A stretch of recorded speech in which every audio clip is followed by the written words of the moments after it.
দলগুলোর তরফ থেকে যে দাবি উঠেছে আইনি ২৪-এর গণঅভ্যুত্থানের পর অন্তর্বর্তী সরকারের ক্ষমতা গ্রহণের পর পার হয়েছে ১ বছর। এই সময়ের মধ্যে অন্তর্বর্তী সরকার কতটা পূরণ করতে পারল জনগণের প্রত্যাশা, সেই সঙ্গে সফলতা ব্যর্থতার পাল্লা কোন দিকে, এ নিয়ে দেশ সংলাপ নামে গোলটেবিল বৈঠকের আয়োজন করে দেশ টিভি। এই আলোচনায় নিজেদের মতামত তুলে ধরেন দেশের ৮ বিশিষ্ট ব্যক্তিবর্গ। আলোচনায় বক্তারা বলেন, সরকার ১ বছর পরেও প্রতিশ্রুত বাংলাদেশ গড়তে পারেননি, যেখানে বিচারহীনতা ভয়ের সংস্কৃতি তৈরি হয়েছে। সদ্য ঘোষিত জুলাই ঘোষণাপত্রে ইতিহাস বিকৃতি হয়েছে বলেও অভিযোগ করেন তারা। ১ বছর পর যখন ফিরে দেখি, মুক্ত বাতাসের বাংলাদেশকে আমি এখনো দেখতে পাই না ঠিক মতো। এখন যখন আমি বিচার বিভাগের দিকে তাকাই, আমি কিন্তু বিচার বিভাগের যে কার্যক্রম, সেই কার্যক্রমে বিচার দেখি না, বরঞ্চ বিচারহীনতা দেখি। আবার কেউ গণঅভ্যুত্থান পরবর্তী দেশে বেশি প্রত্যাশা করা ভুল উল্লেখ করে দেশে গণতান্ত্রিক রূপান্তরের গুরুত্ব আরোপ করেন। ক্ষমতার সুবিধাভোগীরা নির্বাচন পেছানোর চেষ্টা করলেও গণতন্ত্রের স্টেক হোল্ডাররা তা রুখে দেবেন বলেও বলেন বক্তারা। একটা পোস্ট আপরাইজিং দেশে খুব বেশি এক্সপেক্ট করাটা ভুল। কিছু ব্যক্তি আছেন যাদের বিরাট প্রভাব আছে, তারা নির্বাচন চাইবার কোনো কারণ নেই।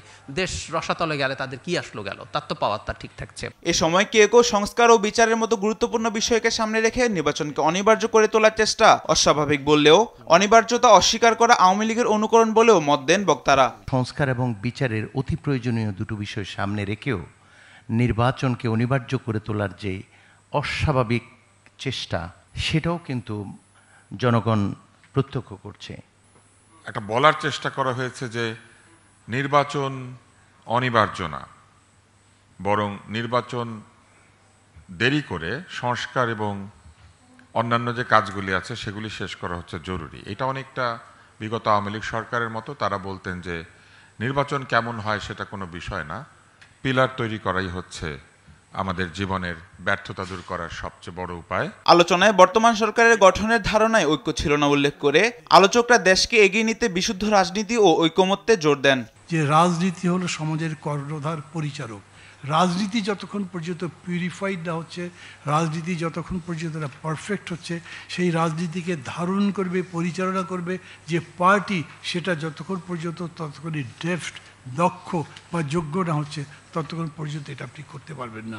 ডক্টর ইউনূস সহ অন্তর্বর্তী সরকারের ৮০% ব্যক্তি গণঅভ্যুত্থানের আকাঙ্ক্ষাকে ধারণ করেন না বলে অভিযোগ করে প্রধান উপদেষ্টা একটি সুন্দর নির্বাচন উপহারে ব্যর্থ হবেন বলেও মন্তব্য করেন এক বিশিষ্ট ব্যক্তি। ডক্টর ইউনূস সহ এই সরকারের যতগুলি লোক আছে, তার মধ্যে শতকরা ৮০% লোক, আমরা যে গণ আন্দোলনটা দেখেছিলাম ১ বছর আগে, সেই গণ আন্দোলনের যে চিন্তা, সেই আমি এটাকে চেতনা বলে এটাকে আর ছোট করতে চাই না, কারণ চেতনা এখন একটা গালির মতো হয়ে গেছে।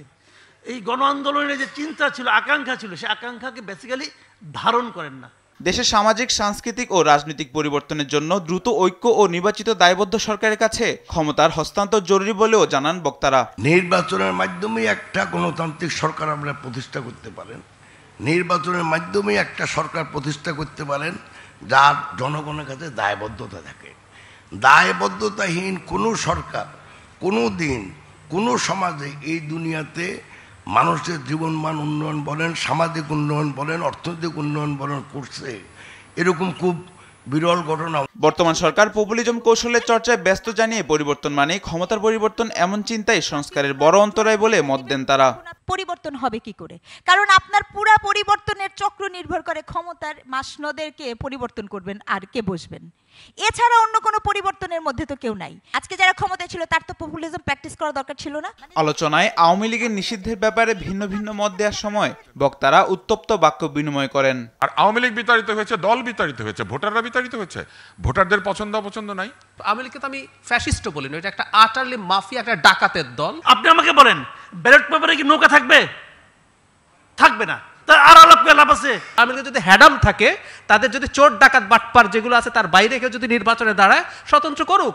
নির্বাচন আওয়ামী লীগ করবে কেন? That is not Awami League. আর হাসিনার মতো একটা আটার মাফিয়া এবং তার একটা সন্ত্রাসী দলকে আমরা পলিটিক্যাল সিস্টেমে রাখতে বলছি। হাসিনা মাফিয়া, কোনো অসুবিধা নাই। দল অ্যাজ এ হোল। মাহবুব তামিম, দেশ টিভি, ঢাকা।